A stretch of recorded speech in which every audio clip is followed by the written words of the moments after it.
Assalamualaikum warahmatullahi wabarakatuh. Perkenalkan, nama saya Lulu Wihani Setiawati, NIM 195231209, jurusan Perbankan Syariah, kelas 6H. Di sini saya akan menjelaskan mengenai analisis peranan ALMA dalam menjaga kestabilan bisnis perbankan. Sebelum saya membahas mengenai analisis peranan ALMA dalam menjaga kestabilan bisnis perbankan, di sini saya akan membahas terlebih dahulu mengenai definisi ALMA, tugas dan fungsi ALMA, resiko ALMA, aplikasi ALMA pada perbankan syariah, peran Asset and Liability Management atau ALMA, dan barulah saya akan menjelaskan mengenai peran ALMA dalam menjaga kestabilan likuiditas. Yang pertama, definisi ALMA. Menurut Dahlan Ismat tahun 2005, ALMA dapat diartikan sebagai koordinasi hubungan timbal balik yang dilakukan secara terpadu antara kedua sisi neraca bank berdasarkan keputusan dan neraca jangka pendek.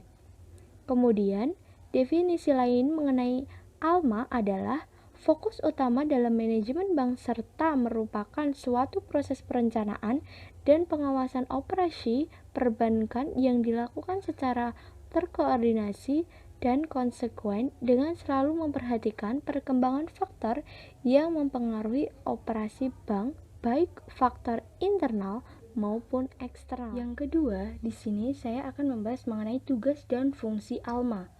Tugas dari ALMA yaitu mengelola dua sisi aset yang berisikan kas dan setara kas sekaligus pembiayaan dalam bank konvensional ataupun bank Islam yang berwujud harta yang dimiliki oleh bank. Sedangkan fungsi dari Asset and Liability Management atau ALMA yaitu mengkoordinasikan portfolio aset serta liabilitas bank dalam rangka memaksimalkan untuk profit bagi bank, dan hasil yang didapatkan akan dibagikan kepada para pemegang saham dalam jangka panjang dengan memperhatikan kebutuhan likuiditas serta berhati-hati. Selanjutnya, di sini saya akan menjelaskan mengenai resiko dari ALMA. Yang pertama itu ada resiko likuiditas. Faktor penyebab pertama kebangkrutan dari suatu bank dikarenakan bank tidak mampu dalam memenuhi kebutuhan likuiditas. Sedangkan apa sih likuiditas itu? Nah, likuiditas adalah sebagai suatu kemampuan untuk memenuhi kebutuhan dana atau cash flow dengan segera dan biaya yang sesuai. Likuiditas sangat penting bagi bank karena untuk menjalankan transaksi bisnis sehari-hari, mengatasi dana yang mendesak, memuaskan permintaan nasabah peminjam, dan memberikan fleksibilitas dalam meraih kesempatan investasi.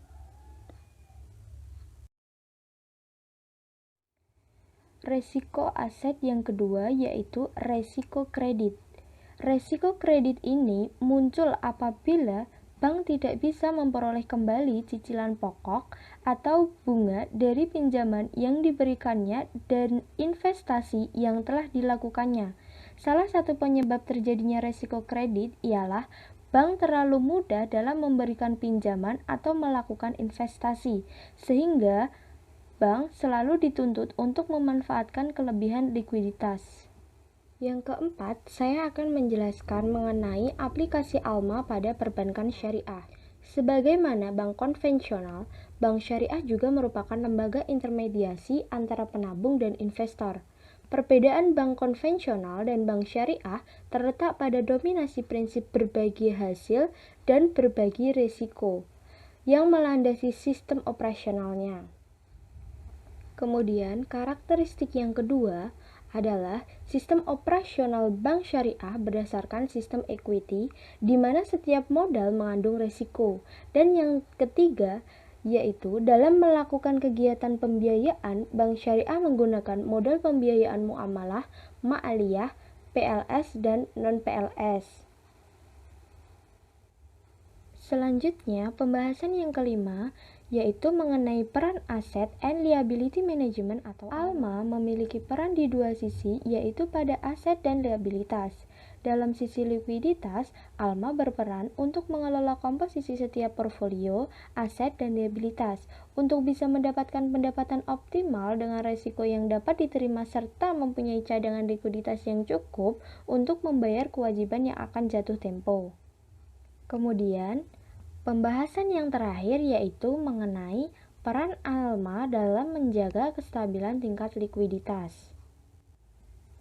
Salah satu peran dari Alma dalam menjaga kestabilan tingkat likuiditas yaitu memilih suatu dana yang akan dijadikan cadangan likuiditasnya dengan memilah dana-dana yang masuk kemudian akan dijadikan cadangan likuiditas yang cukup untuk mengcover apabila ada kewajiban yang harus dipenuhi pada saat yang tidak menentu. Misalnya, Alma mempunyai masukan dana dari deposito 10 nasabah. Alma tidak akan menyalurkan dana 10 nasabah ini untuk pembiayaan. Alma akan memilah dan dari 10 nasabah ini yang nantinya dijadikan sebagai cadangan likuiditas agar likuiditas bank tetap terjaga. Demikianlah beberapa yang bisa saya sampaikan. Sebelumnya, saya mohon maaf yang sebesar-besarnya apabila di dalam penyampaian tadi mungkin ada kesalahan kata atau beberapa pernyataan yang dapat menyinggung. Saya ini hanya manusia biasa yang tidak luput dari kesalahan. Wassalamualaikum warahmatullahi wabarakatuh.